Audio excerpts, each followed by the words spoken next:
I knew I shouldn't have had that third glass of moonshade whiskey. My head was spinning and the garden was moving in waves. That's when I saw him, a wall of shadow and muscle, standing by the obsidian fountain. He looked bored. He looked dangerous. So, naturally, I did the one thing an Omega should never do to the Alpha King. I poked his chest hard and laughed. You're trying way too hard, you know. The brooding, the lever. You're just a classic cliché bad boy looking for attention. The air turned to ice. Before I could blink, his hand was in my hair, pulling my head back, and his other arm slammed against the stone wall behind me. His eyes weren't human anymore. They were glowing, molten amber. In a deep, vibrating voice, he said to me, "A bad boy? Is that what you think you found?" He leaned in, his lips brushing against the shell of my ear, his breath hot against my skin. Then he whispered to me, "Little wolf, you have no idea." Hi there, and a very warm welcome back to Ellen's Werewolf Romance Collection. I am so incredibly happy to have you here in our little corner of the woods today. Before we find out exactly what the Alpha King has in store for Rhea after that drunken encounter, I'd love to invite you to join our pack. If you haven't already, please hit that like button and subscribe. It's a small click for you, but it truly helps our community grow and allows me to keep bringing these stories to life. And while you're settling in, jump into the comments and let me know where in the world you're listening from today. I love seeing how far our Shifter family reaches across the globe. As the story unfolds, don't be shy. I want to hear your thoughts. Tell me your favourite moments, your theories on the twists, or just drop a Team Beric or Team Rhea as we go. Your energy makes these stories so much more fun to share. Now, grab a cozy blanket, maybe a glass of something less potent than what Rhea had, and let's head back to the Ethelgard fortress. Things are about to get very interesting. Chapter 1. The Liquid Courage. The Unity Summit was supposed to be a celebration of peace between the various packs, but for someone like me, it felt more like an endurance test. As an Omega from a struggling territory, my presence here was purely functional. I was a background detail, a server in a room filled with the most powerful predators in the world. The music thrummed through the soles of my shoes, making my teeth ache with every heavy beat. Everyone around me was a hunter, their status etched into the way they stood and the way they looked down at anyone who didn't carry a title. To survive the night without falling apart under the weight of their judgment, I had found a bottle of moonshade whiskey tucked away in a quiet corner of the buffet. I knew I should have exercised restraint, but after 3 generous glasses, the world felt much less terrifying. The fear that usually kept my shoulders hunched had evaporated, replaced by a warm, shimmering confidence that told me I was just as entitled to the night as any of the high-born wolves preening in the ballroom. The marble floors seemed to tilt ever so slightly as I made my way toward the terrace doors. I needed to escape the heavy sense of expensive perfume and competitive aggression that filled the indoor air. The royal gardens offered a sanctuary of cool moonlight and velvet shadows. The flowers here pulsed with a soft, natural light, casting silver glows across the gravel paths that wound through the estate. I wandered deeper into the labyrinth of hedges, my slippers making soft crunching sounds that seemed to echo in the stillness of the night.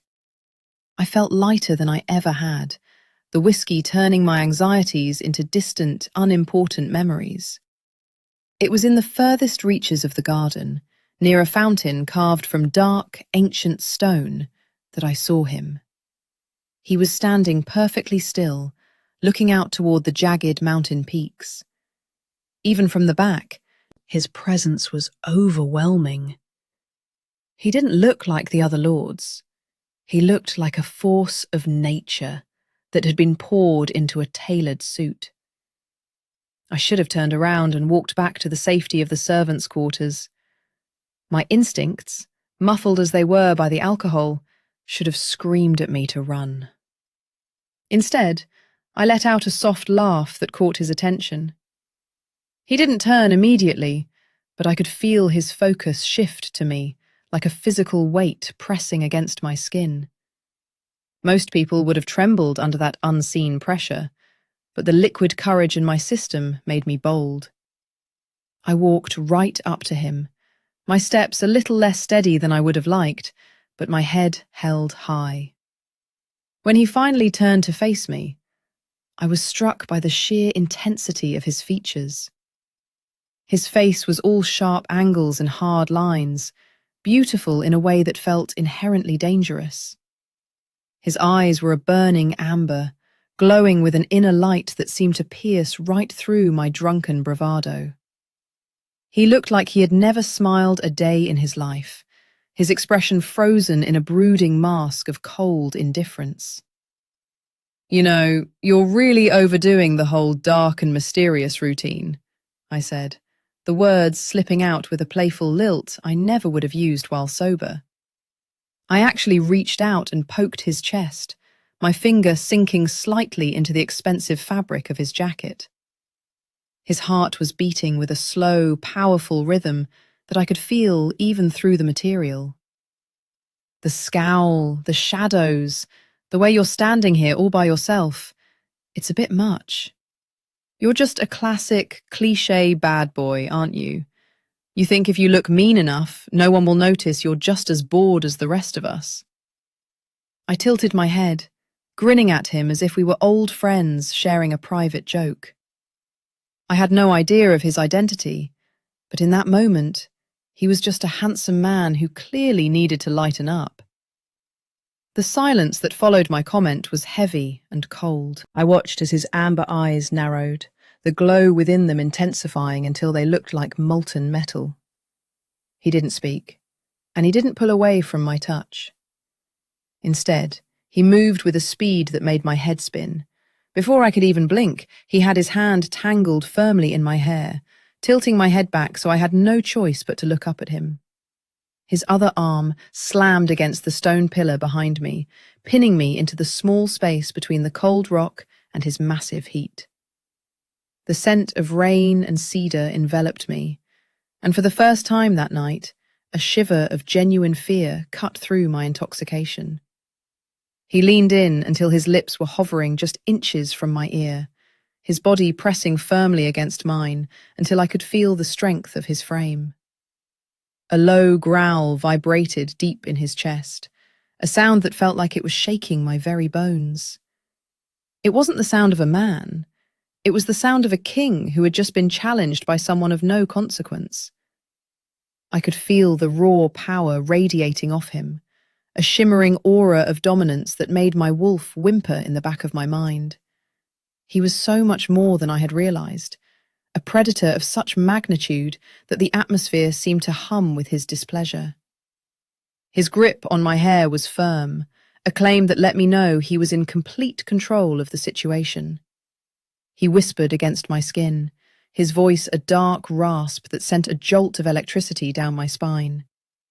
"A bad boy?" he growled, the words dripping with a dangerous sort of amusement. He pulled me even closer, his chest rising and falling against mine as he took in my scent. I could see the darkness swirling in his eyes, a glimpse of the beast that lived just beneath the surface of his regal exterior. He looked at my mouth for a lingering second before his gaze snapped back to mine, pinning me in place with the sheer force of his will. "Little wolf, you have absolutely no idea what I am or how much trouble you've just walked into." The look in his eyes told me that the night was only just beginning, and my drunken mistake was about to change the course of my life forever. Chapter 2. The Hangover from Hell. The first thing I registered was the silence. It wasn't the bustling, chaotic silence of the servant quarters back home, nor was it the heavy, expectant silence of the summit ballroom. This was a deep, mountain silence, that felt as though it had been carved out of the very rock itself. My head throbbed with a rhythmic intensity that matched the pulsing of my heart, a direct consequence of the moonshade whiskey that had seemed like such a good idea only hours before. When I forced my eyes open, the light pouring in from the massive floor-to-ceiling windows felt like a physical assault. I groaned, pulling a duvet that felt softer than a summer cloud over my face, trying to shield myself from the reality of the morning. The fabric was made of the finest silk, cool against my skin and smelling faintly of cedar and cold mountain rain. That scent triggered a flash of memory that made my blood turn to ice. I remembered a pair of molten amber eyes, a hard chest against my finger, and a growl that had vibrated through my very soul. I bolted upright, ignoring the way the room spun and the way my stomach lurched in protest. This was not my room. This wasn't even the modest guest house assigned to the lower-ranking visitors of the summit. The bed was a sprawling expanse of carved dark wood and silver inlay, large enough to accommodate an entire family of wolves. The walls were adorned with tapestries depicting ancient lunar cycles and great battles of the past. Everything in this space screamed of ancient wealth and absolute authority.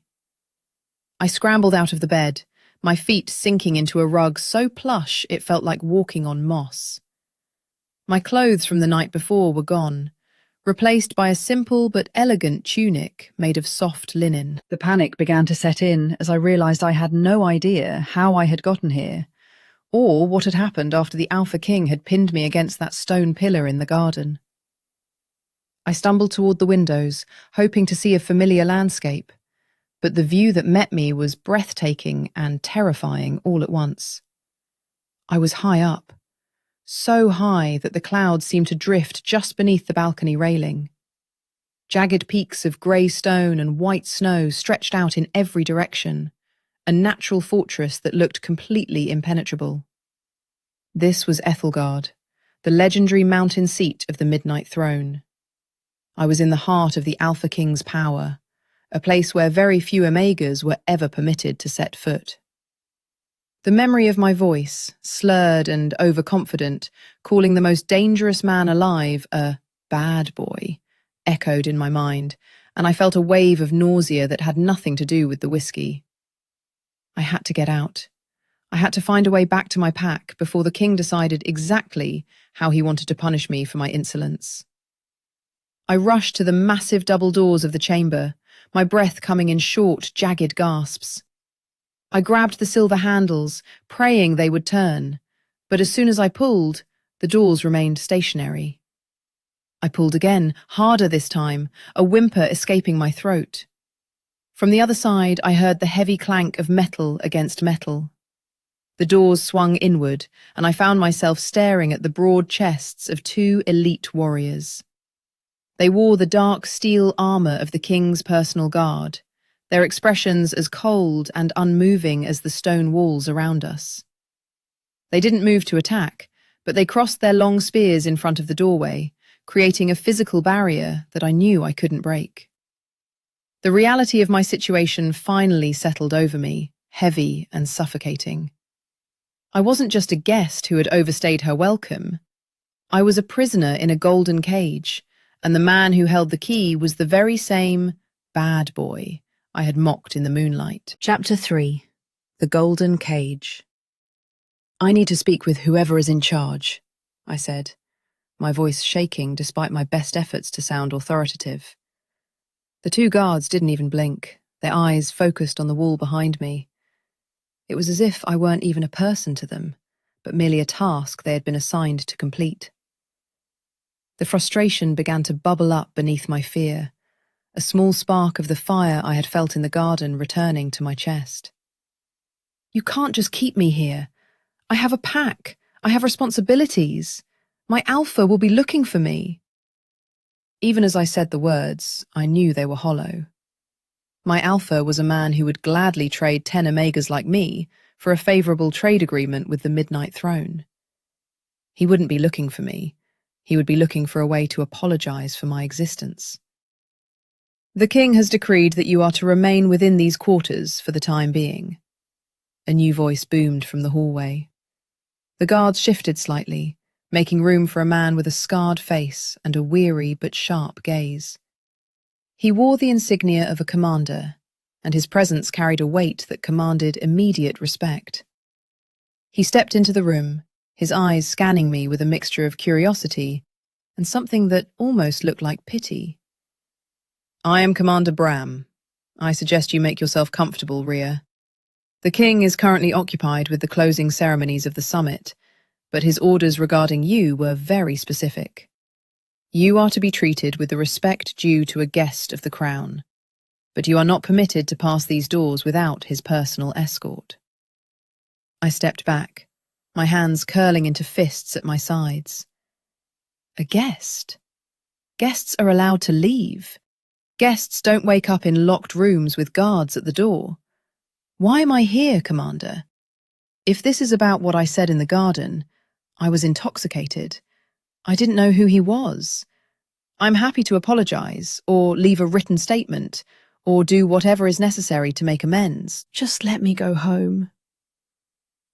The commander sighed, a sound that seemed to carry the weight of 1,000 years of service. He looked around the opulent room as if seeing it for the first time, then turned his gaze back to me. There was something in his expression that suggested he knew more than he was letting on, a secret that was hidden behind the professional mask of a soldier. "The king does not care about your apologies, Rhea," Bram said quietly, his voice dropping to a level that the guards wouldn't easily overhear. "He is a man of many moods, and you happen to catch him in one that no one has seen in a very long time. You called him a cliché. You poked him in the chest. You treated the alpha of alphas like a common troublemaker. In his world, that is either a sign of supreme madness or a sign of something far more significant. He is keeping you here because he wants to find out which one it is. For your sake, I hope it's the latter." He turned on his heel before I could find the words to respond, the doors slamming shut behind him with a finality that made my heart sink. I was trapped in a mountain fortress with a man who was fascinated by my defiance, and I realized with a jolt of terror that my disappearance was exactly what he had intended from the moment he whispered those words in my ear. Chapter 4. The Art of Invisibility. 3 days had passed since I was brought to Ethelgard, and I had quickly learned that the only way to survive the crushing weight of the fortress was to disappear within it. To my surprise, the guards had eventually relaxed their vigil over my room, allowing me to wander the hallways as long as I didn't attempt to approach the main gates or the lower mountain passes. I had spent every waking hour memorizing the layout of the castle, avoiding the main thoroughfares where the king and his advisors were likely to be found. I became a ghost in the halls of power, slipping through service tunnels and using narrow spiral staircases that were meant for the castle staff. My goal was simple. I would be so quiet, so unremarkable, and so difficult to find that King Beric would eventually lose interest in his new toy and send me back to the coast. I had developed a routine of waking up before dawn when the mountain air was at its sharpest and the castle was still draped in shadows. I would sneak down to the kitchens during the shift change, grabbing a loaf of crusty bread and some fruit before retreating back to the upper levels. I spent most of my time in the Great Library, a massive chamber filled with the smell of old parchment and beeswax. It was the one place where I felt a strange sense of peace, surrounded by the wisdom of generations of wolves who had come before me. The library was so vast that I could tuck myself into a corner on the third balcony and go an entire day without seeing another living soul. I read through dusty scrolls and ancient maps, searching for any mention of the Silver Site or the lost lineages of my people, though I told myself I was just looking for a way out. Despite my best efforts to remain unseen, I could feel the king's presence everywhere. The fortress was an extension of his will, and every stone seemed to pulse with his authority. I heard stories from the servants who passed me in the halls, whispers of his growing temper, of the way his amber eyes would glow even in the middle of the day, and of the strange, dark energy that seemed to be radiating from his chambers. They spoke of the feral shadow as if it were a living thing, a curse that had plagued the Midnight Throne for centuries. I tried to shut my ears to the gossip, telling myself that his problems were not my own, but my wolf would stir every time his name was mentioned. She didn't want to hide. She wanted to find him, to see if the bad boy she had challenged was truly as broken as the rumours suggested. On the fourth evening, my luck finally ran out. I had stayed in the library later than usual, lost in a book about the migratory patterns of the northern packs. The sun had long since dipped below the peaks, leaving the room illuminated only by the soft glow of the moon through the glass ceiling. I packed my things, moving silently toward the exit, when I heard the heavy, unmistakable sound of footsteps on the marble floor. They weren't the hurried steps of a servant or the rhythmic clanking of a guard. They were slow, deliberate, and carried a weight that made the very air in the room vibrate. I ducked behind a massive oak bookshelf, my heart hammering against my ribs so loudly I was sure he would hear it. The scent of rain and cedar filled the space, a primal warning that the master of the house had returned to his sanctuary, and I was exactly where I shouldn't be. Chapter 5. A Scent of Cedar and Rain. I pressed my back against the cold wood of the bookshelf, holding my breath until my lungs began to ache. The footsteps stopped just a few feet away from my hiding spot, and I could hear the faint rustle of fabric as he moved. The silence that followed was heavy with the weight of his presence, a magnetic pull that seemed to draw all the heat out of the room. I squeezed my eyes shut, praying that the shadows would be enough to keep me hidden, but I could feel his focus narrowing. He wasn't looking for a book, he was looking for me. The air didn't need to be thick for me to feel the raw power he was putting out, an alpha's command that made my knees weak and my wolf howl in a mixture of fear and longing. I realized then that my avoidance had been a complete failure. He had known exactly where I was every single second I had been in his home.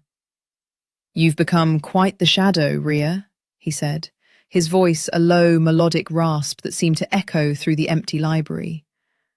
"My guards told me you were exploring the service tunnels yesterday. You have a very creative mind for someone who claims to be so afraid of me." I didn't move, my heart racing so fast it felt like a trapped bird in my chest. I didn't want to give him the satisfaction of seeing me tremble, but the sheer gravity of his voice was hard to resist. He took another step, the sound of his boots against the floor sounding like a death knell in the quiet room. "I could have commanded you to appear at dinner every night. I could have had you brought to my study the moment you woke up. But I wanted to see how long you would try to run in a place with no exits." I realized there was no point in hiding any longer. I stepped out from behind the bookshelf, my chin tilted up in a desperate attempt to regain some of the bravado I had lost. Beric was standing by a large reading table, the moonlight from above catching the sharp angles of his face and making his amber eyes glow with a terrifying intensity. He wasn't wearing his crown or his formal robes. He was dressed in a simple black shirt with the sleeves rolled up, revealing the powerful cords of muscle in his forearms.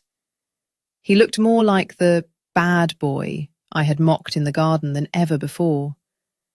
But there was a darkness beneath his eyes that I hadn't noticed during the summit. He looked exhausted, haunted by a weight that no crown should ever place on a man's head. "I wasn't running," I lied, my voice sounding far steadier than I felt. "I was just enjoying the library. It's the only place in this mountain that doesn't feel like a prison." He let out a short, dark laugh, a sound that carried no real merity. He moved closer, and I instinctively took a step back, my heels hitting the edge of the bookshelf. He didn't stop until he was standing directly in front of me, his height casting a long shadow over my smaller frame. The heat coming off him was staggering, a living force that seemed to pull at my very soul. He reached out, his hand hovering just inches from my cheek, and I felt a jolt of electricity leap between us. "You think this is a prison?" he whispered, his eyes dropping to my mouth for a fraction of a second. "Little wolf, the real prison is the one I've been living in for years, and you are the only thing that has managed to rattle the bars." Chapter 6. The Midnight Scavenger. I waited until the grandfather clock in the hallway struck 2, its heavy bronze chime echoing through the silent corridors like a warning I was determined to ignore. My stomach had been growling for hours, a persistent reminder that skipping dinner to avoid the Great Hall had come with a physical price. I slipped out of my room, my bare feet silent on the cold stone floors. The fortress at night was a different creature entirely, the shadows stretching and yawning in the dim light of the flickering wall sconces. I navigated the back staircases with the ease of someone who had spent the last few days memorizing every crack in the masonry. My goal was the main kitchen, a place I knew would be deserted at this hour, offering me the chance to scavenge enough supplies to last through another day of hiding. When I reached the heavy oak doors of the kitchen, I paused, pressing my ear to the wood. Hearing nothing but the crackle of a dying fire in the hearth, I pushed the door open just wide enough to slip inside. The room was vast, filled with the lingering smells of roasted meats and savoury herbs. I moved toward the pantry, my eyes scanning the shelves for anything portable. I managed to find a small loaf of crusty bread and a wedge of hard cheese, wrapping them in a linen cloth I found on the counter. Just as I was about to reach for a stray apple, a low, smooth voice drifted through the darkness, stopping my heart mid-beat. "The bread is better with the blackberry preserved in the 3rd jar on the left," the voice said. I spun around so quickly I nearly knocked over a tray of silver spoons. King Beric was sitting at a long wooden preparation table in the centre of the room, his form partially obscured by the shadows. He wasn't wearing his royal regalia. Instead, he was dressed in a simple dark tunic that was unbuttoned at the throat, looking less like a monarch and more like a restless spirit. A single candle flickered between us, casting long, dancing shadows across the sharp planes of his face.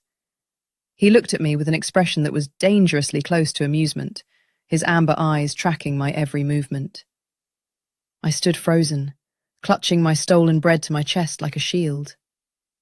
"I didn't realize anyone else would be awake," I managed to say, my voice sounding thin in the cavernous room.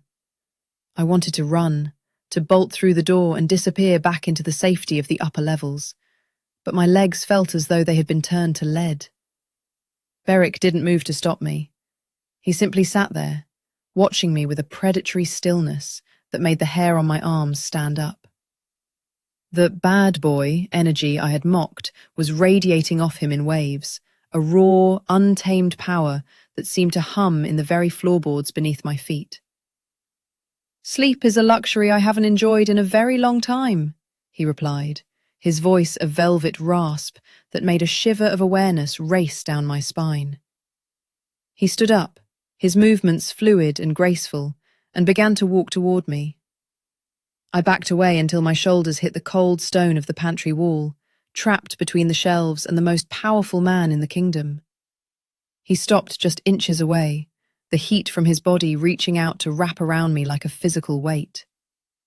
He reached out, not for me, but for the apple I had been eyeing, his fingers brushing against mine for a fleeting, electric second.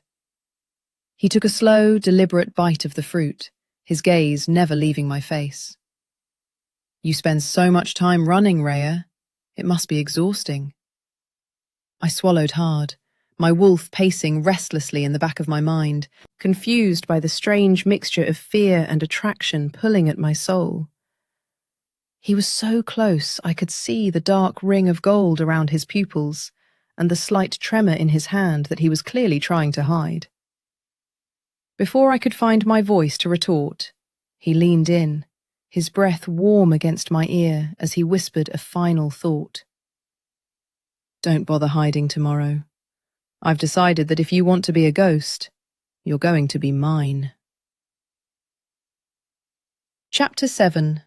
The Decree of Service.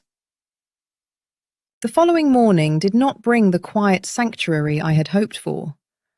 I was jolted awake, not by the sun, but by a rhythmic, insistent pounding on my chamber door that felt like it was vibrating through my very skull. I scrambled out of bed, barely having time to pull on my tunic before the doors were thrown open. Commander Bram stood there, his expression a mask of professional neutrality that didn't quite hide the glint of pity in his eyes. He held a scroll sealed with the royal crest, the dark wax looking like a drop of dried blood against the parchment. Without a word, he handed it to me, his stance rigid as he waited for me to process the contents. I broke the seal with trembling fingers, my eyes skimming the elegant, sharp script. It wasn't an execution order, nor was it a release form. It was a formal decree of service. By order of King Beric, I was being appointed as the Royal Archivist's personal assistant, specifically assigned to the King's private study. The message was clear. My days of hiding in the service tunnels and sneaking through the library were over. He was pulling me directly into his line of sight, placing me in a position where I would be forced to spend hours every day in his presence. The forced proximity was no longer a side effect of my imprisonment. It was a deliberate strategy. "He can't be serious," I muttered, looking up at Bram, who merely offered a sharp nod. "I don't know anything about archiving. I was a server. I don't belong in the King's study." Bram didn't move, his hand resting on the hilt of his sword in a way that reminded me he was a soldier first and a messenger second. He gestured toward the hallway, indicating that my refusal was not an option. I realized then that Beric had played me. He had watched me struggle to stay invisible and had decided to make it impossible for me to ever disappear again. He wanted me where he could see me, where he could study me as if I were one of the ancient relics he kept behind glass. I followed Bram through the winding corridors of the fortress, my heart hammering a frantic rhythm against my ribs. We climbed higher and higher into the mountain, passing through doors guarded by elite warriors who didn't even acknowledge our passage. The air grew cooler and thinner as we reached the royal wing, the atmosphere heavy with the weight of centuries of power. Finally, we stopped before a pair of massive ebony doors, carved with the image of a wolf howling at a crescent moon. Bram stepped aside, gesturing for me to enter. I took a deep breath, trying to summon whatever remained of the courage I had found in the whiskey, and pushed the doors open. The study was a sprawling room, filled with the scent of old paper and wood smoke. Towering shelves lined the walls, packed with thousands of leather-bound volumes that looked as though they hadn't been touched in decades. In the center of the room sat a massive desk of dark wood, and behind it, framed by a window that looked out over the sheer drop of the mountain, was Beric. He didn't look up as I entered, his focus entirely on the document he was signing. The silence in the room was suffocating, a physical pressure that made me want to scream just to break the tension.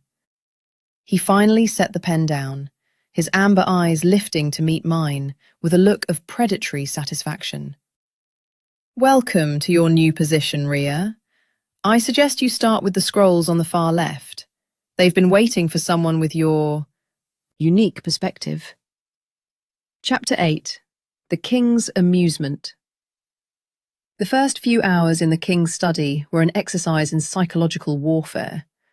I sat at a small, cramped table in the corner, surrounded by piles of crumbling parchment that smelled of dust and forgotten history. My task was to categorize and summarize tax records from a century ago, a job so tedious it felt like a deliberate punishment. Every time I looked up, I found Beric watching me. He wasn't even pretending to work half the time. He would simply lean back in his chair, his fingers steepled under his chin, observing me with a disturbing intensity. He was waiting for me to break, for the silence to drive me into another outburst that he could pick apart with that sharp, analytical mind of his. "You're very quiet today," he remarked, his voice cutting through the stillness like a blade. I didn't look up from the scroll I was untangling, though my fingers were shaking so much I could barely read the faded ink. I refused to give him the satisfaction of knowing how much his presence was rattling me. The memory of the garden kept playing on a loop in my mind, the way his hand had felt in my hair, the heat of his body, and the terrifying promise in his growl. Now, in the harsh light of day, he looked even more formidable, a man who could crush my entire life with a single word. "I'm working, Your Majesty," I replied, my tone as flat and professional as I could make it. "I assumed that was why I was brought here." Beric let out a soft, dark chuckle that made the hair on the back of my neck stand up. He stood up and began to pace the length of the room, his movements slow and deliberate. He stopped near my table, looking down at the messy pile of papers I was trying to organize. He reached out and picked up one of the scrolls, his fingers brushing against mine as he took it. The contact sent a jolt of heat through my arm, a sharp reminder of the bond that seemed to be pulling us together despite my resistance. "You called me a cliché," he said, his voice dropping to a low, intimate register that made my heart skip a beat. "You said I was a classic bad boy. I've been thinking about that. Most people are too terrified to even look me in the eye, let alone insult my character. Tell me, Ria, do you still think I'm just an act? Do you still think this is all for show?" He leaned down, his face just inches from mine, and I could see the raw, jagged edges of his pain reflected in the amber of his eyes.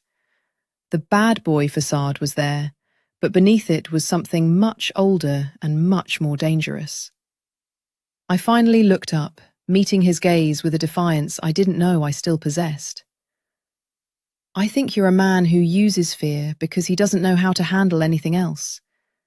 I think you keep people at a distance so they can't see how much you're struggling." The words were out before I could stop them, a flash of my seer instinct breaking through my fear.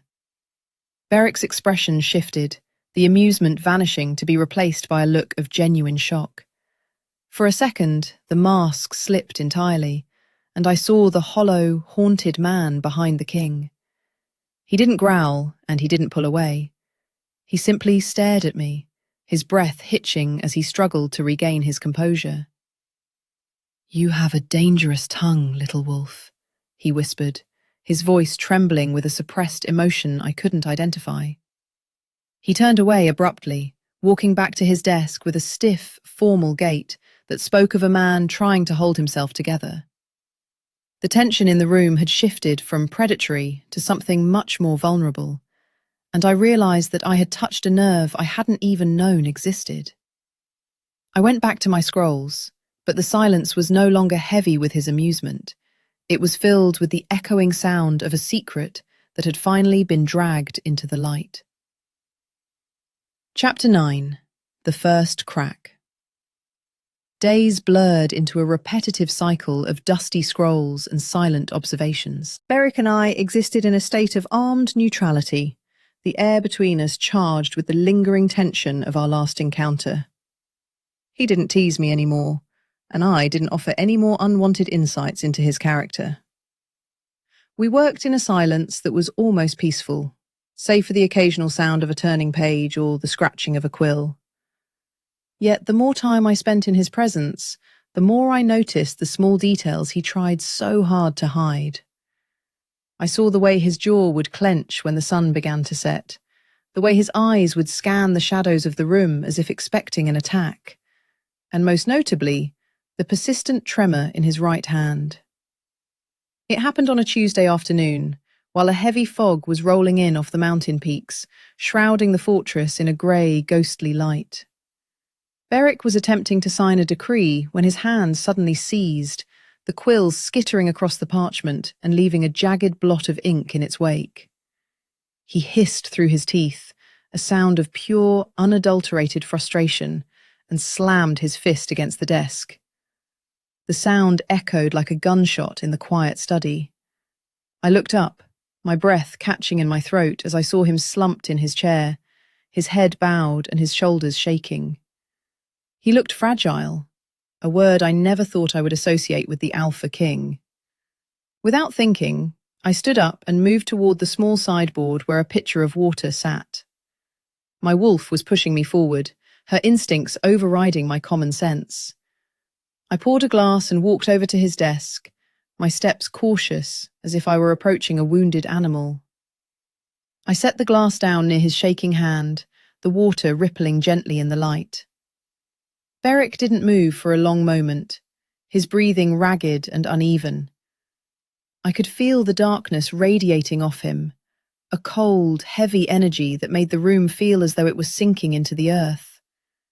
It was the curse, the feral shadow, and it was clearly winning the battle for his soul. "Drink," I said softly, my voice devoid of the sharp edge I usually kept for him. "It won't fix everything, but it might help." Beric slowly lifted his head, his eyes so dark they were almost black. The amber glow was gone, replaced by a void of such profound sadness that it made my heart ache.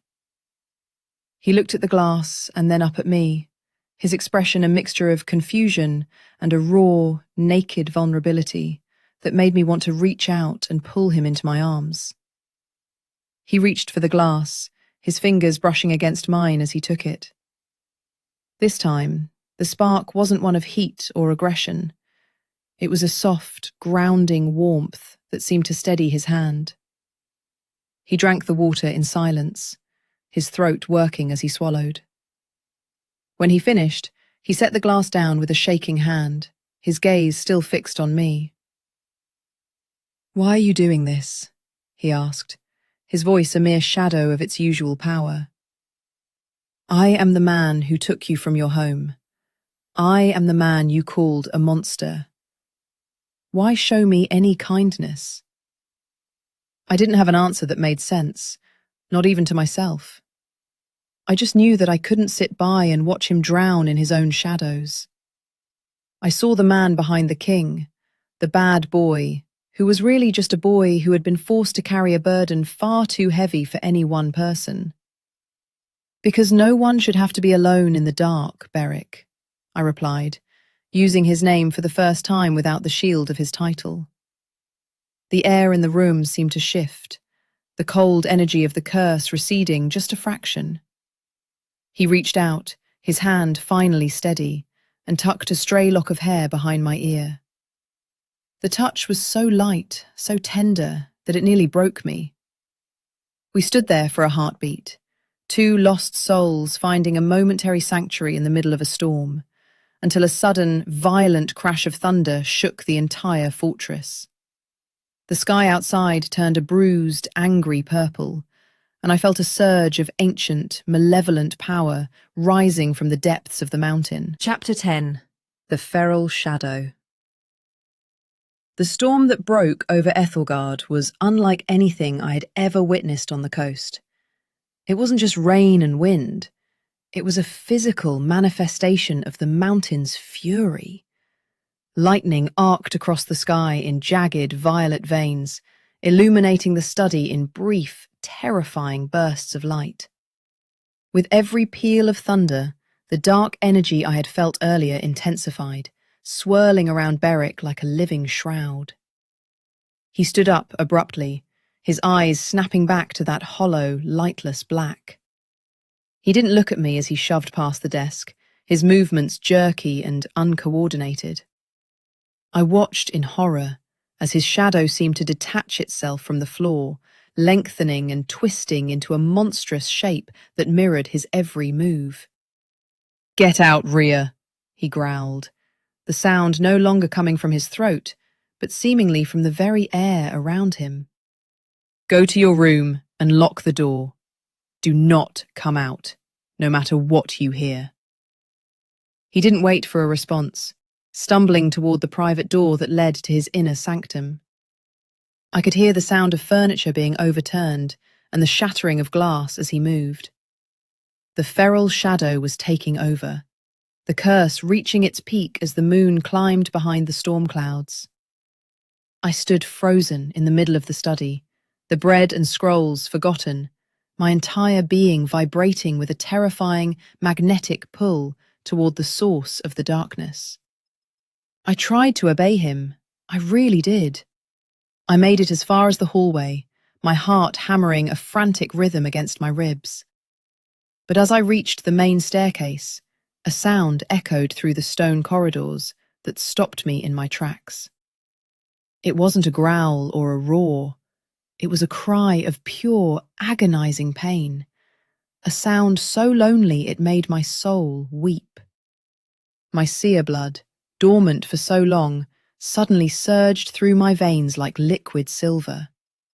I could see the lines of power connecting me to him, glowing threads of light that were being stretched to the breaking point. My wolf wasn't afraid of the shadow. She was mourning for the man trapped inside it. I turned back, my feet moving of their own accord toward the king's private chambers. The guards who usually stood watch were gone, likely retreated to a safe distance to avoid the king's lunar madness. The ebony doors to his bedroom were slightly ajar, a sliver of violet light spilling out into the darkened hallway. I pushed the door open, the atmosphere inside so heavy it felt like walking through water. The room was a wreck. Tapestries torn from the walls, the massive bed overturned, and glass shards littering the floor like diamonds. In the center of the chaos was Beric, kneeling on the floor, his body racking with violent tremors. He was half transformed, his hands tipped with sharp black claws, and his skin glowing with a sickly, iridescent light. The shadow behind him had grown into a towering entity of smoke and malice, its claws raking across his back as it tried to tear its way out of his body. I stepped into the room, my silver sight flaring to life, allowing me to see the curse for what it truly was, a parasite of dark magic feeding on his life force. I didn't think about the danger or the fact that he could kill me with a single swipe of his hand. I only knew that I was the only person who could hear the man screaming inside the monster. I walked toward him, my hand outstretched, as the shadow turned its eyeless gaze toward me and let out a bone-chilling shriek. Chapter 11. The Quietest Room. The shadow entity shrieked, a sound that didn't vibrate in the air so much as it clawed at the very center of my brain. It was a cacophony of lost souls and ancient malice, a freezing wind that threatened to extinguish the silver light glowing beneath my skin. Beric's body jerked as the smoke-like claws of the curse dug deeper into his shoulders, pulling a guttural sound of agony from his throat that broke my heart. Every instinct I possessed as a wolf screamed at me to flee, to hide in the deepest crevice of the mountain until the sun returned. But my blood was singing a different song. It was a melody of resonance and ancient duty, a rhythmic pulse that told me I was exactly where I was meant to be. I took another step forward, my bare feet navigating the jagged shards of glass that littered the floor. The darkness tried to push me back, a physical pressure that felt like walking into a gale, but the silver glow in my veins intensified, carving a path through the gloom. I reached the center of the room and sank to my knees beside him.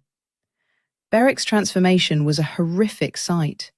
His skin was stretched tight over shifting bone, and his eyes were swallowed by that terrifying, empty void.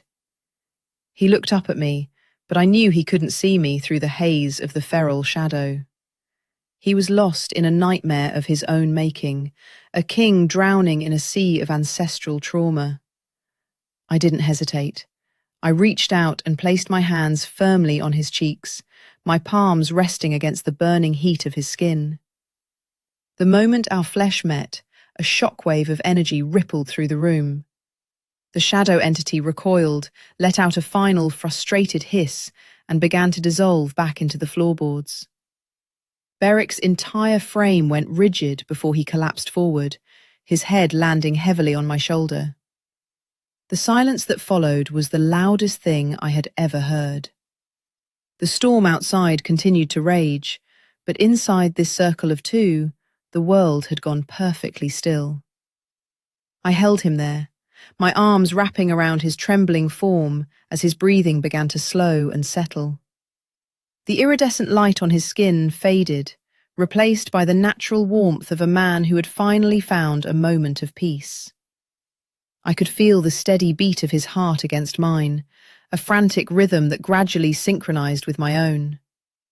My silver sight stayed active, showing me the dark stains of the curse receding into the corners of his soul, held at bay by the simple proximity of my touch. I was his anchor, the only thing keeping him from drifting away into the permanent madness of his lineage. We stayed like that for hours, two figures huddled amidst the ruins of a royal chamber. I didn't care about the danger anymore, nor did I care about the secrets he was hiding.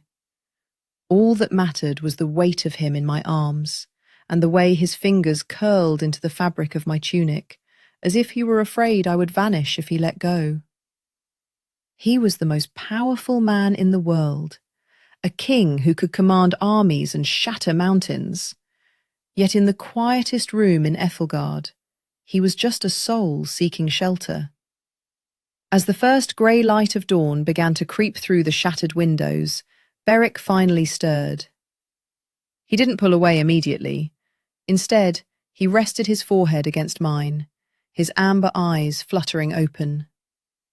They were clear now, the molten gold back in full force, but they were filled with a profound, aching vulnerability that made me catch my breath.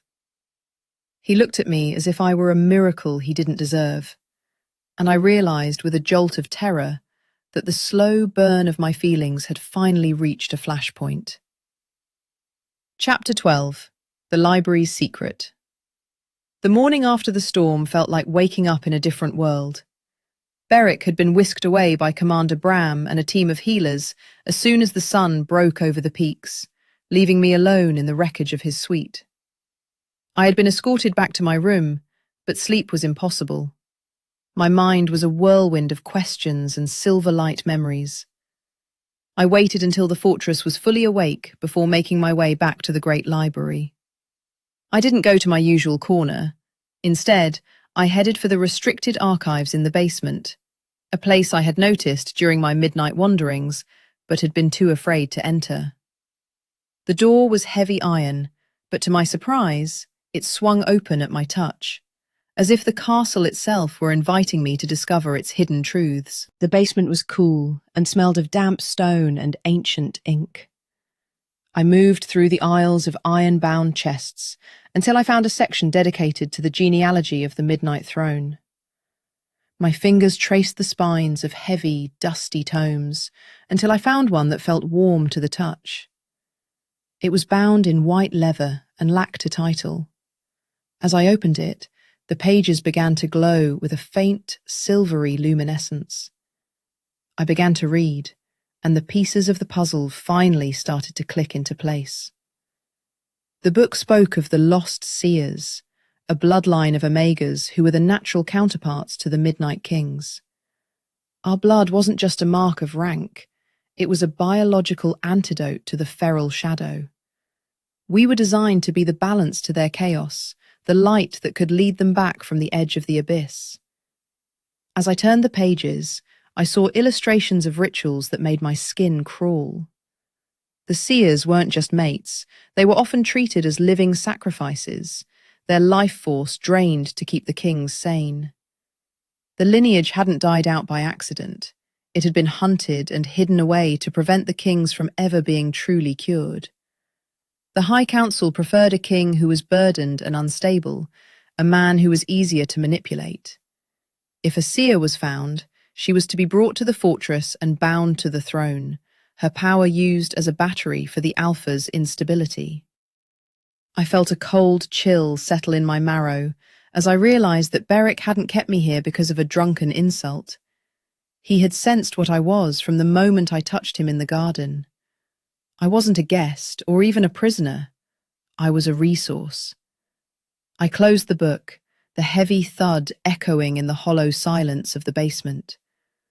I wanted to be angry, to feel betrayed by the man who had looked at me with such raw need only hours before. But as I thought of his shaking hands and the way he had collapsed into me, the anger wouldn't come. I saw a man who was fighting a war on two fronts, one against the darkness in his blood, and another against the snakes in his own court. I was a tool to the council, but to Beric, I was something else entirely. I stood up, determined to find him and demand the truth, but as I turned to leave, a shadow blocked the doorway. It wasn't Beric, and it wasn't the commander.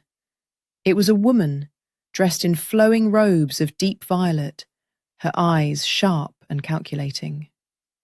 She looked at the book in my hand, and then at me, a cruel smile spreading across her face that told me my secrets were no longer my own. Chapter 13. The Masked Gala. The woman was High Priestess Morana, and within an hour of our meeting in the archives, she had orchestrated a transformation that left me feeling like a stranger to myself. The High Council had declared a grand gala to celebrate the stability of the kingdom, and I was to be the centerpiece of the evening. I was bathed in oils, my hair woven with silver threads, and dressed in a gown of midnight blue that seemed to shimmer like the night sky. The fabric was so fine, it felt like a second skin, clinging to my curves in a way that made me feel exposed despite the elegant cut. I was no longer the server from a coastal pack. I was being presented as a lady of the court, a move intended to quiet the rumours of the king's madness by showing a picture of royal harmony. The gala was held in the Great Hall, a room of staggering proportions, illuminated by thousands of candles. The atmosphere was a sharp contrast to the summit. Here, the air was filled with the scents of expensive wine and old money, a polished veneer of civility covering the jagged teeth of the elite. As I walked down the grand staircase, every eye in the room turned toward me. I could hear the whispers, the sharp intake of breath as the lords and ladies tried to place me. I felt like a lamb being led into a den of wolves, my heart hammering against the silk of my bodice. I scanned the room for a familiar face, finally finding Beric standing at the base of the stairs. He was dressed in formal military attire, his chest adorned with medals and his crown resting heavily on his brow. The moment our eyes met, the rest of the room faded into a blur. He didn't look like a king in that moment. He looked like a man who was seeing something he couldn't quite believe was real. He stepped forward, extending his hand to me as I reached the bottom step. His touch was like a brand, a jolt of heat that travelled straight to my core and settled there.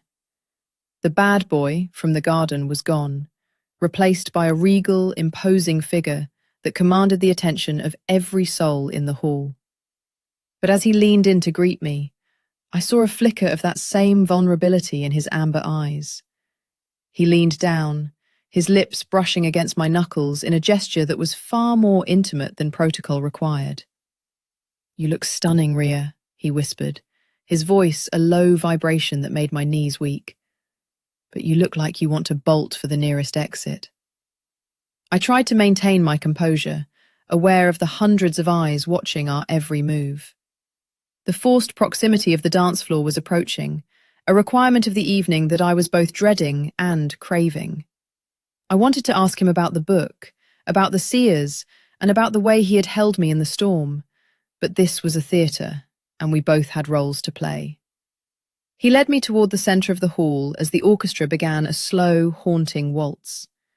As he pulled me into his arms, the physical tension between us became an almost tangible force, a slow burn that threatened to consume us both before the first note had even finished.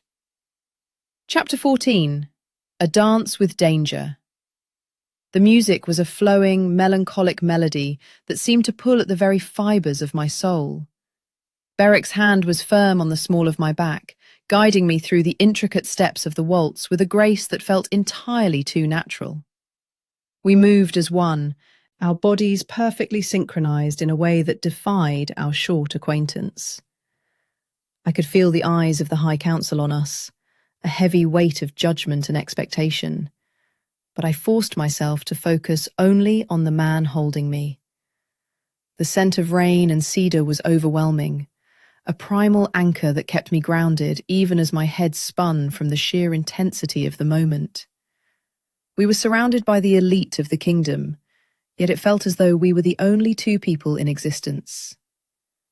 "They think they've won," Beric said softly, his voice barely audible over the music. "The council thinks that by putting you in this dress and forcing this dance, they can control what happens between us. They see you as a solution to a problem they don't want to solve." I looked up at him, meeting his amber gaze with a boldness that seemed to surprise him. The bad boy mask was firmly in place for the crowd, but his eyes were wide open to me. I could see the shadows of the curse still lingering at the edges of his pupils, a constant reminder of the stakes we were playing for. I realized then that every move he made was a calculated risk, a desperate attempt to protect me from the very people who claimed to serve him. "And what do you see, Beric?" I asked, my voice steady despite the flutter in my chest. "Do you see a solution, or do you see a person?" He stopped for a fraction of a second, the rhythm of the dance momentarily broken, before he smoothed it over with a practiced step. He pulled me closer, until there was no space left between us, his heart beating a frantic rhythm against my own. The air between us was electric, a slow-burning heat that made it hard to breathe. He looked down at me, and for a fleeting moment, I saw a flash of the man who had been kneeling on the floor of his chamber, broken and hurting. He looked like he wanted to say 1,000 things, but the walls of the fortress were filled with ears. "I see the only person who hasn't tried to break me," he whispered, his grip on my hand tightening. "I see a woman who mocked a king, and then saved his soul without even knowing why."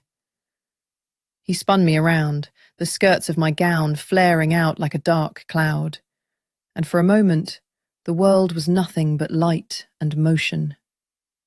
But as the dance reached its crescendo, I saw Marana standing near the edge of the floor, her gaze fixed on us with a cold, predatory intensity. She wasn't watching the dance.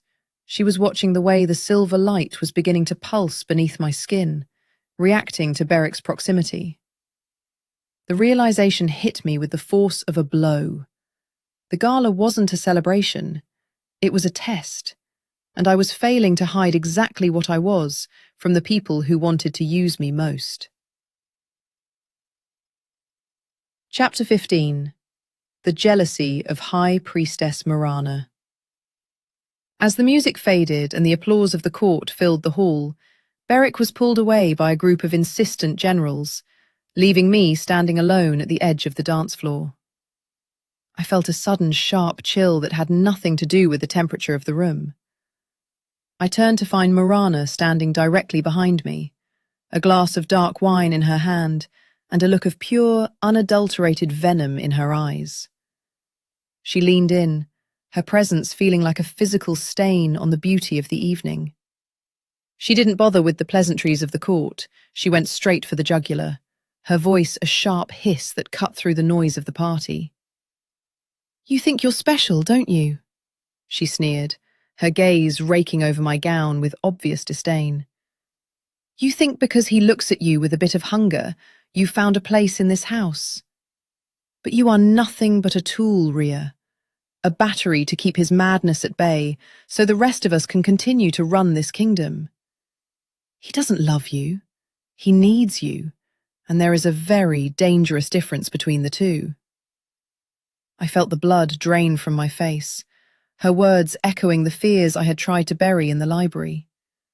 She stepped closer, her scent a cloying, heavy floral that made my stomach churn. She was a woman who had spent her entire life vying for the power that now seemed to be resting in my hands, and she wasn't going to let it go without a fight. The seers were never queens, Marana continued, her voice dripping with malice. They were property. They were kept in the dark and used until there was nothing left of them but empty shells. Do you really think Beric is any different from the alphas who came before him? He is a predator, and you are the only thing standing between him and a feral end. He will drain you, little wolf, and when you are finally spent, he will discard you for the next shiny thing that can quiet his mind. I wanted to shout, to tell her she was wrong, but the memory of the rituals in the book was too fresh in my mind. I looked across the room and saw Beric laughing at something a general had said, his face a perfect mask of royal indifference. Was he really just using me? Was the heat I felt between us just a biological reaction to a cure? The insecurity flared in my chest, a dark flame that threatened to swallow the progress I had made. I couldn't stay here, not with Marana's words poisoning the air and the weight of the crown pressing down on me from across the room. I turned and fled the great hall, ignoring the confused looks of the guests as I pushed through the heavy doors.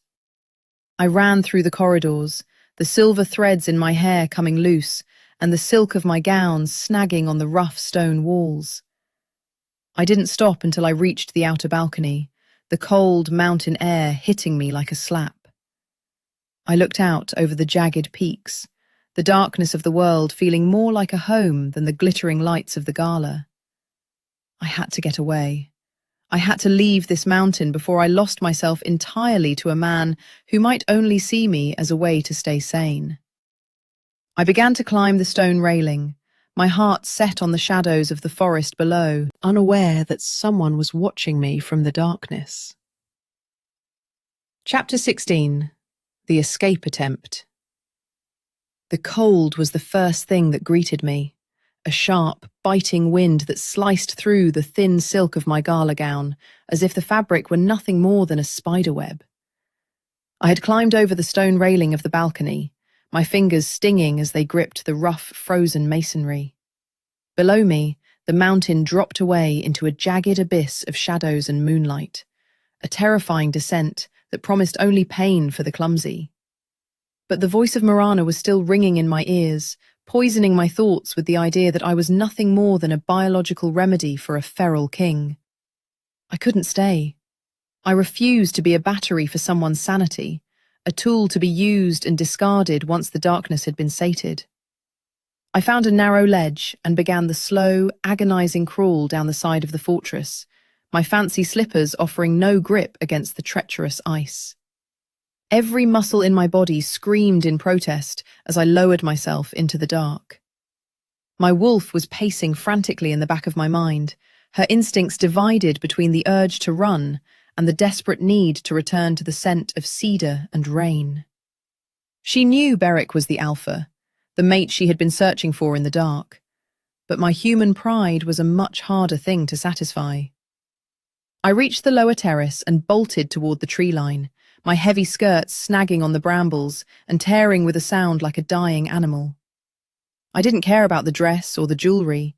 I only cared about the distance I was putting between myself and the golden cage of Ethelgard.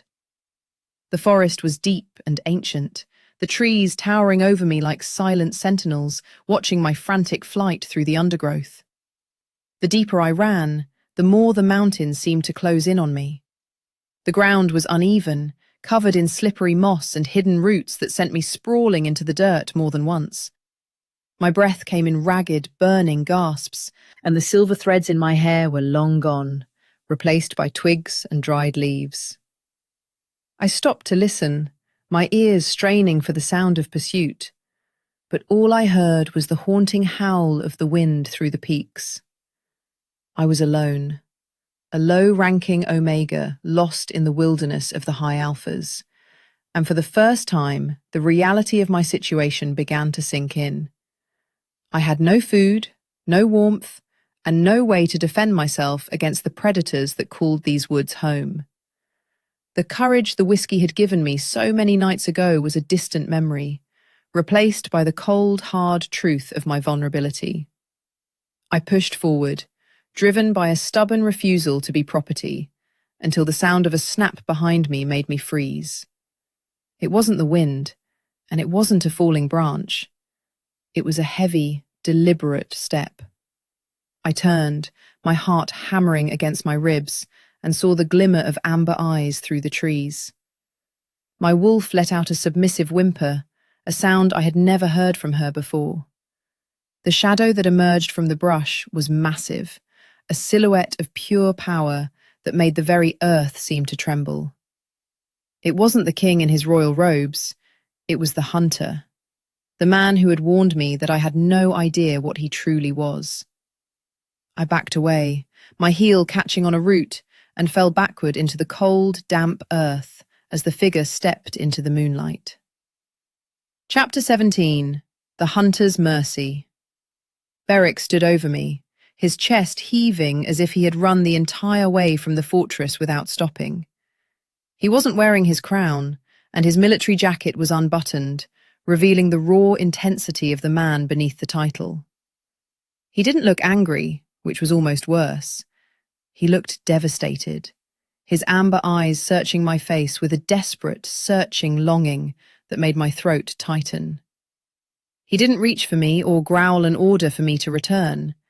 He simply stood there in the silence of the forest, the moonlight catching the silver light that was still pulsing faintly beneath my skin. The bad boy energy was there, but it was tempered by a profound, aching vulnerability that stripped away all my defenses. "Why?" he asked, his voice a low, broken rasp that seemed to vibrate in the marrow of my bones. "After everything, after the way the darkness quieted when you touched me, why would you run into the winter like this? You could have frozen to death, Rhea. You could have been taken by the wild packs that don't recognize the law of the throne." I looked up at him, my eyes stinging with tears I refused to let fall. The memory of Morana's words flared up, a bitter shield against the softness in his voice. I scrambled to my feet, ignoring the way my legs shook, and put a few more feet of distance between us. I wanted to scream at him, to tell him I knew about the seers and the way my blood was being used, but the words felt like lead in my mouth. "I'm not a tool, Beric," I finally shouted, the sound echoing through the trees. "I'm not a battery for your curse, or a solution to your council's problems. I saw the books. I know what the seers were to the kings. You didn't keep me here because I insulted you. You kept me here because you needed a cure, and I was the only thing you could find." Beric winced as if I had struck him, his hands curling into fists at his sides.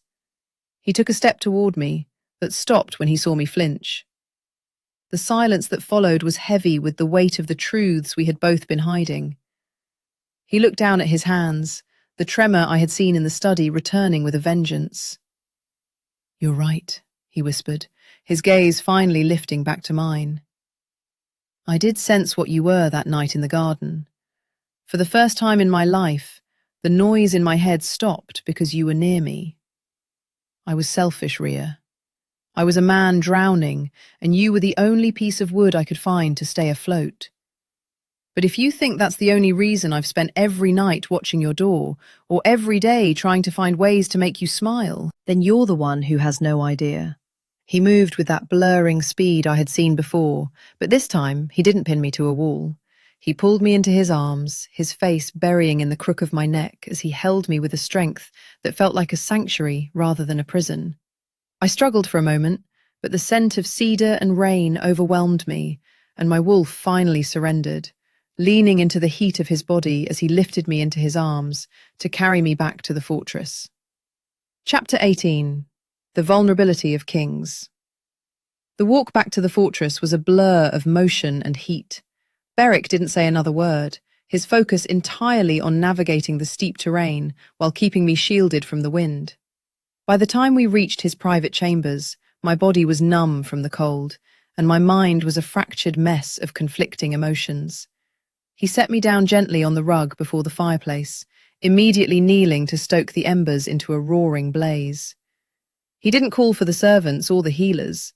He fetched a heavy fur blanket himself and wrapped it around my shoulders, his hands lingering on my arms for a moment longer than necessary. The room was still a mess from the storm, a reminder of the beast that lived inside him.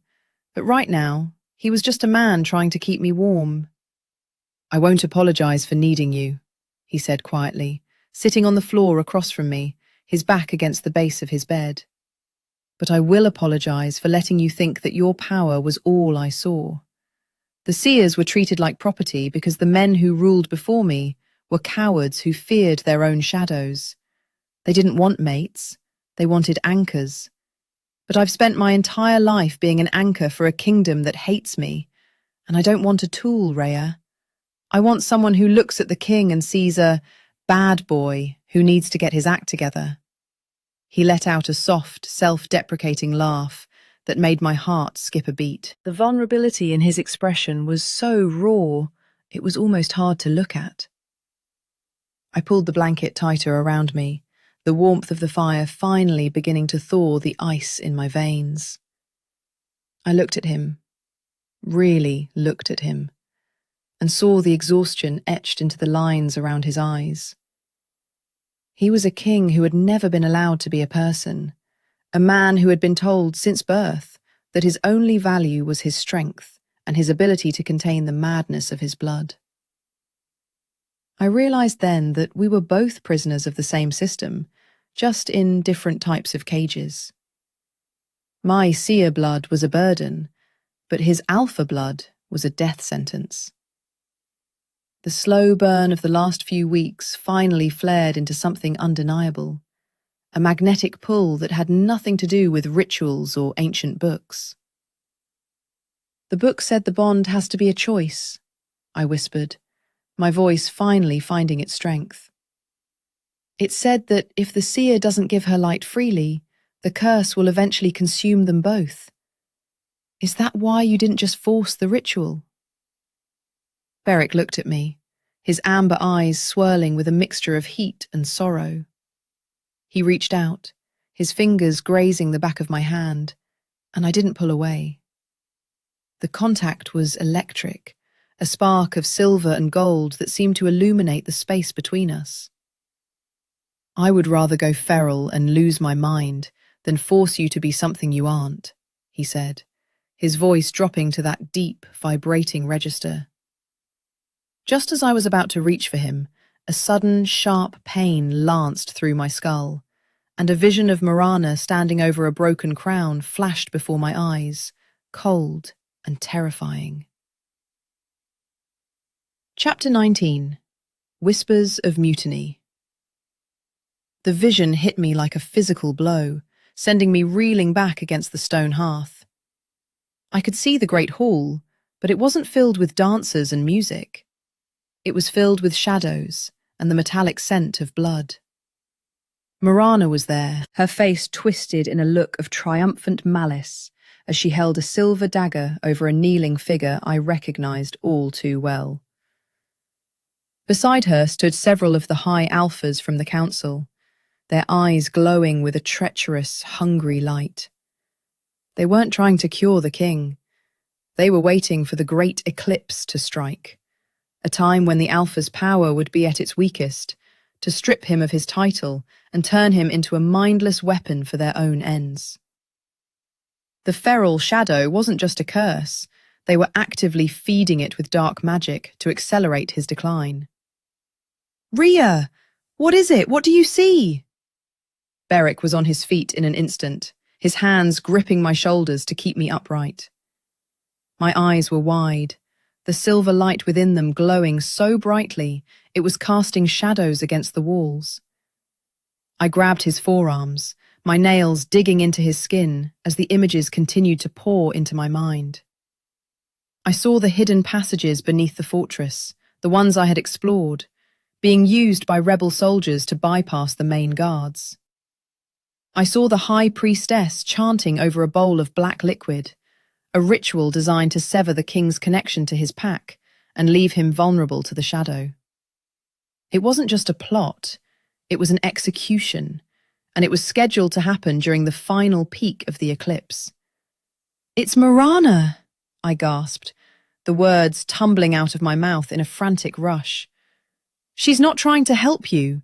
She's leading them, Beric. The council. They've been feeding the curse. They want you to go feral. They want a king they can leash like a dog, and they're going to use the eclipse to do it. They're already in the tunnels. They're coming for you, and they're going to use my blood to bind you to their will." The colour drained from Beric's face, but his grip on me didn't slacken. The bad boy mask was gone, replaced by the cold, calculating focus of a general. He didn't question my vision. He had seen enough of my power to know that the seer in me was never wrong. He pulled me to my feet, his gaze snapping to the ebony doors. "We have to move. If they've already breached the lower levels, the guards might already be compromised." He grabbed a heavy sword from the wall, the silver blade gleaming in the firelight. The atmosphere in the room shifted instantly, from intimate to lethal. He looked at me, his eyes burning with a protective fury that made my wolf howl in approval. "I told you that you had no idea what I was. Tonight, you're going to see it. But I need you to stay behind me, Rhea. No matter what happens, you cannot let Marana touch you." The fortress groaned as a heavy boom echoed from deep within the mountain, the sound of the gates being forced. The mutiny had begun, and the darkness was finally at our door. Chapter 20. The Choice. The air in the hallway was cold and smelled of damp earth as we moved toward the hidden staircases. Beric led the way, his movements silent and predatory, his sword a lethal extension of his arm. Every few seconds, a low growl would rumble in his chest, a warning to the shadows that danced along the walls. I followed close behind, my seer instincts flaring with every step, showing me the paths that were safe and the ones that were already teeming with Marana's men. We reached the entrance to the royal vaults, a place where the ancient magic of the Midnight Throne was strongest. But Beric stopped, his hand going to his head as he let out a sharp hiss of pain. The eclipse was beginning, and the moon was starting to slip behind the sun, pulling at the curse inside him like a physical tide. "I can feel it," he whispered, his breathing becoming ragged as he leaned against the cold stone wall. "The shadow. It's pushing. It knows the time is coming." He looked at me, his amber eyes flickering with the black void of the feral shadow. He was losing his grip, his strength being drained by the celestial event and the dark magic Marana was channeling from below. We were out of time. If we didn't break the curse now, he would be lost before the rebels even reached us, and I would be left to face Marana alone. The choice I had been running from since the summit was finally standing right in front of me, stripped of all its complexity. It wasn't about the council, the kingdom, or the ancient books. It was about the man who had carried me through the snow. "The ritual," I said, my voice steady despite the chaos unfolding around us. "Beric, we have to do it now. If I bind my soul to yours, the light will be inside you. They won't be able to use the shadow to control you if it's gone." He looked at me, a flash of horror crossing his features. "No, you don't know what that means, Rhea. It's a permanent bond.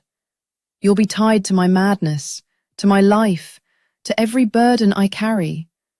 You'll never be able to leave." I stepped toward him, taking his face in my hands just as I had during the storm. I didn't see a king or a curse. I saw my mate. the other half of my soul that I had been too afraid to claim. "I'm not running anymore," I whispered, pulling his head down until our foreheads touched. "I choose this. I choose you, Beric, not because I'm a tool, but because I'm yours." The silver light in my veins surged, responding to my words with a warmth that filled the entire corridor. Beric let out a choked sound, his arms wrapping around me as he finally let go of the control he had been clinging to. The air around us began to shimmer with a mixture of gold and silver light, the beginning of a soul binding that had not been seen in 1,000 years. But as our lips were about to meet to seal the vow, the heavy iron doors at the end of the hall shattered inward, and Marana stepped through the smoke, her eyes burning with a dark, vengeful light. Chapter 21. The Siege of Ethelgard. The heavy iron doors didn't just open, they disintegrated under the force of Marana's malice, sending shards of metal and stone skittering across the floor like lethal hail. Through the rising dust and the acme of the eclipse's chilling shadow, the High Priestess stepped forward. She was flanked by a dozen warriors whose eyes were glazed over with a milky, unnatural film, their movements mechanical and devoid of any human grace. These were the Grey Cloaks, the Council's private executioners, and they were here to ensure that the king's feral descent was permanent. The atmosphere in the hallway felt dense with the weight of ancient, forbidden magic that tasted like copper and old blood on the back of my tongue. I could feel Beric's strength flagging beside me, his fingers digging into my shoulders as he struggled to maintain his footing. The darkness within him was responding to the external pressure, a black tide rising to meet the call of the eclipsed moon. Marana's smile was a jagged thing, filled with a cold triumph that made my skin crawl with 1,000 invisible needles. She held a staff of gnarled wood, topped with a pulsing, violet crystal that seemed to drink in the remaining daylight. "You were always too sentimental, Beric," she sneered, her voice echoing with a strange, double-toned resonance. "You think a low-ranking girl with a drop of ancient blood can stop the inevitability of your line's decay? The Midnight Throne was built on power and sacrifice, not the delusions of an Omega server. Tonight, you become the weapon you were always meant to be, and she will be the fuel that keeps you burning." She raised her staff, and the Grey Cloaks lunged forward, their blades singing a high-pitched, discordant note as they sliced through the gloom. I didn't have time to be afraid. The silver light in my veins reacted to the threat with a violent, protective surge that pushed me to the front. I stood between Beric and the approaching soldiers, my hands outstretched as the seer magic began to manifest as a shimmering, translucent barrier of light. The first warrior struck the shield, his blade shattering into 1,000 pieces upon impact. The force of the blow travelled through my arms, vibrating in my chest, but I didn't yield. I could feel the lines of the mountain's energy flowing through the soles of my feet, feeding into the light. Behind me, I heard the sound of Beric's sword leaving its sheath, a sharp, metallic ring that promised a different kind of justice. Even weakened by the eclipse, he was a predator of the highest order, and he wasn't going down without a fight. Beric moved with a lethal, desperate grace, his body a blur of motion as he intercepted the soldiers who tried to bypass my shield. Every swing of his blade was a testament to his will, a king defending his soulmate with the last of his fading power. The hallway became a chaotic blur of steel and silver light, the sounds of combat muffled by the heavy, unnatural silence of the eclipse. I focused all my intent on Beric, sending pulses of my own life force into his back to keep the feral shadow at bay. I could feel his pain, the way the curse was clawing at the edges of his mind, and I knew we were losing the battle of attrition. Marana began to chant, a low, guttural sound that made the very stones of the fortress groan in protest, and I realized with a jolt of terror that she wasn't just attacking us. She was pulling the mountain itself down upon our heads to force the ritual to its bloody conclusion. Chapter 22. The Eclipse Ritual. The sun was nearly gone now, leaving only a thin, haunting ring of light in the sky that cast the world into a bruised, purple twilight. The pressure in the hallway reached a breaking point as Morana's chant hit a fever pitch, the violet crystal on her staff glowing with a blinding, malevolent brilliance. The grey cloaks had been pushed back by Beric's relentless defence, but the cost was etched into the pale lines of his face and the way his breath came in jagged, bloody gasps. He fell to one knee, the sword clattering to the floor, as the black smoke of the feral shadow began to pour from his eyes and mouth. The curse had found its opening, and it was tearing him apart from the inside. I dropped to my knees beside him, my silver light flickering like a candle in a hurricane, and I knew that if I didn't act now, there would be nothing left of the man I loved to save.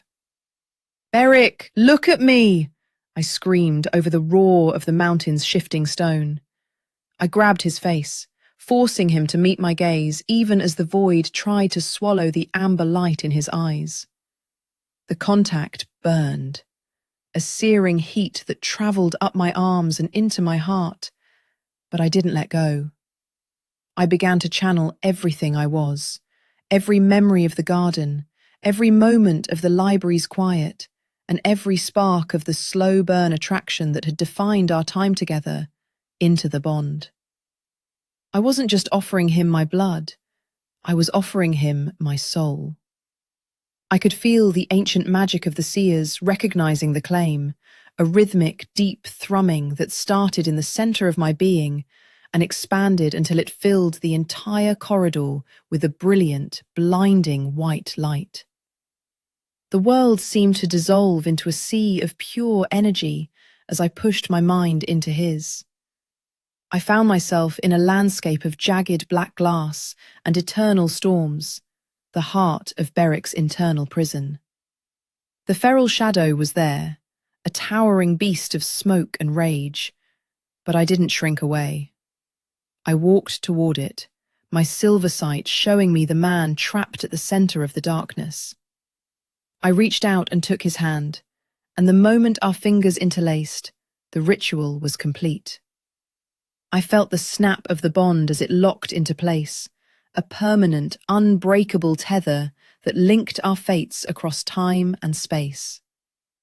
The light from my soul flooded into the void, a tidal wave of purity that washed away the black rot of the curse and replaced it with a calm, steady brilliance.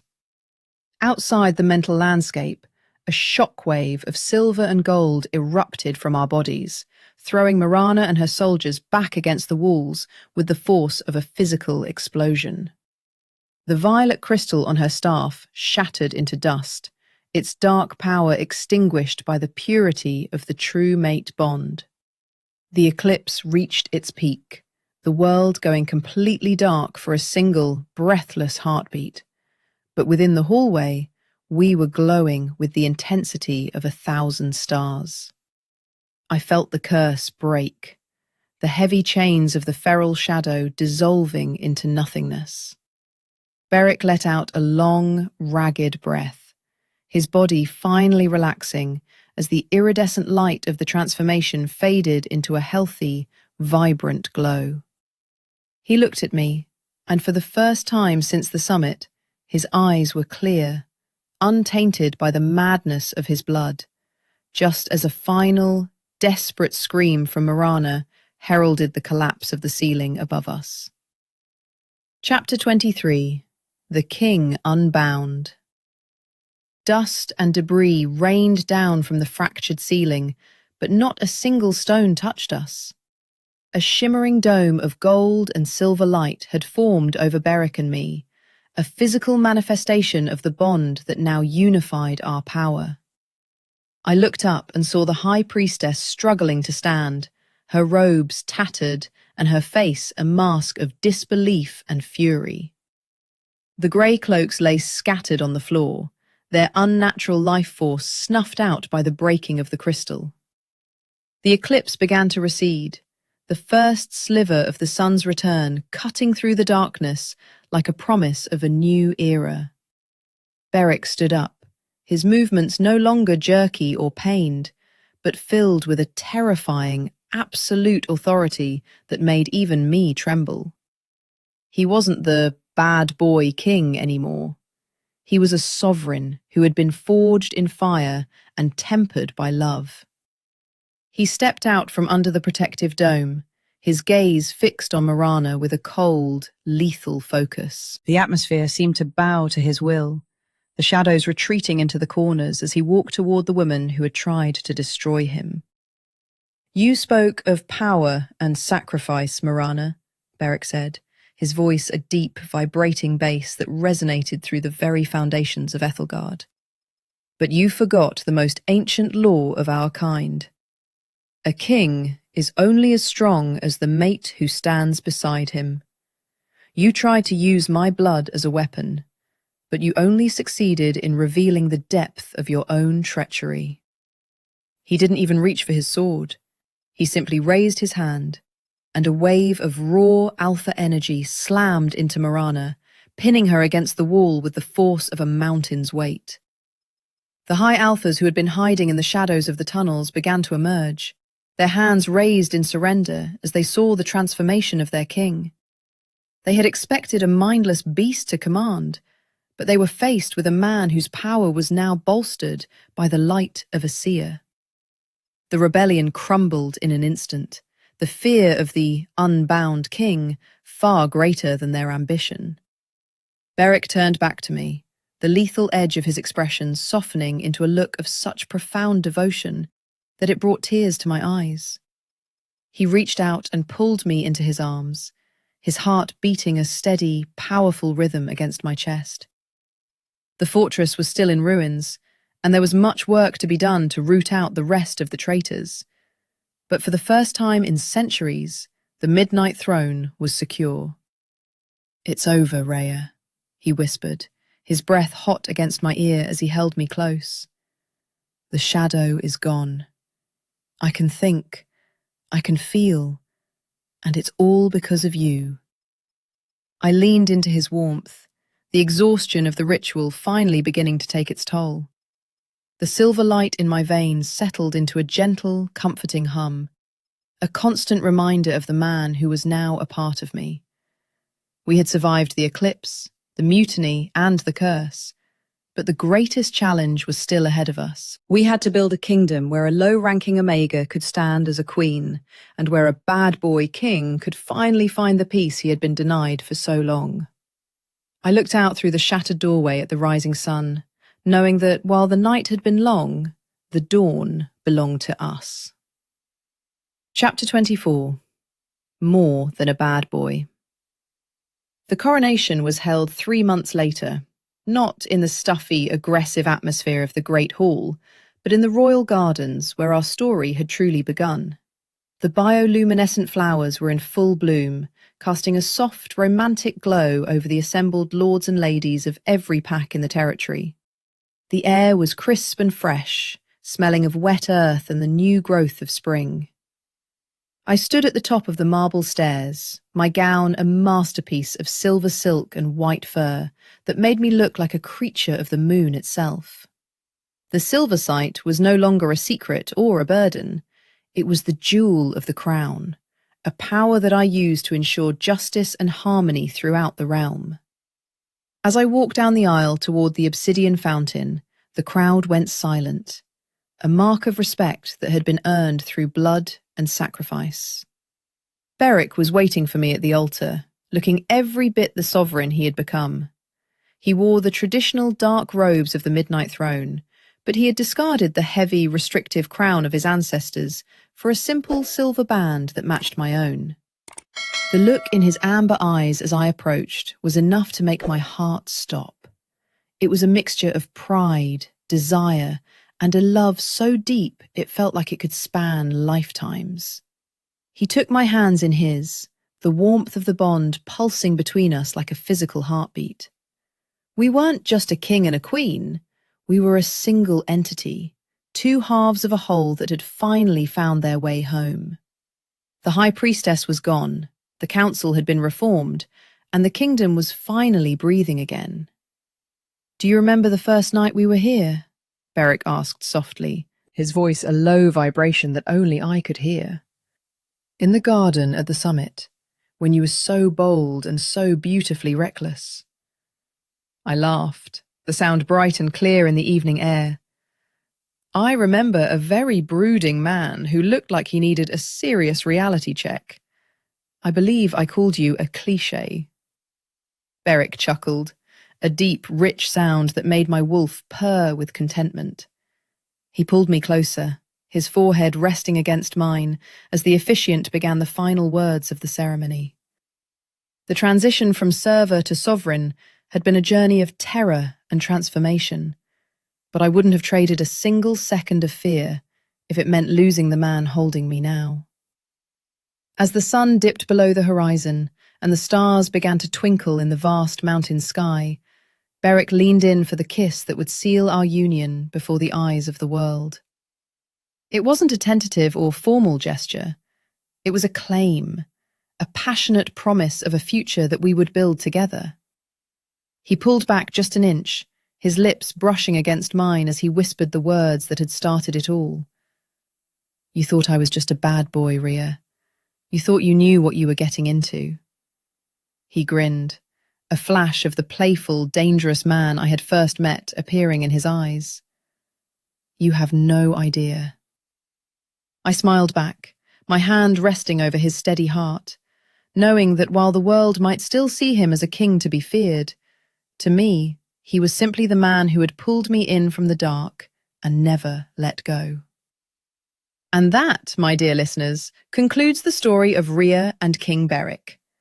I hope you enjoyed this journey through the mountains of Ethelgard as much as I enjoyed sharing it with you. Don't forget to like and subscribe to Ellen's Werewolf Romance collection so you never miss a new story in our world of shifters and soulmates. Drop a comment below and let me know which part of the Bad Boy King's journey was your favorite. Until next time, stay wild and keep listening.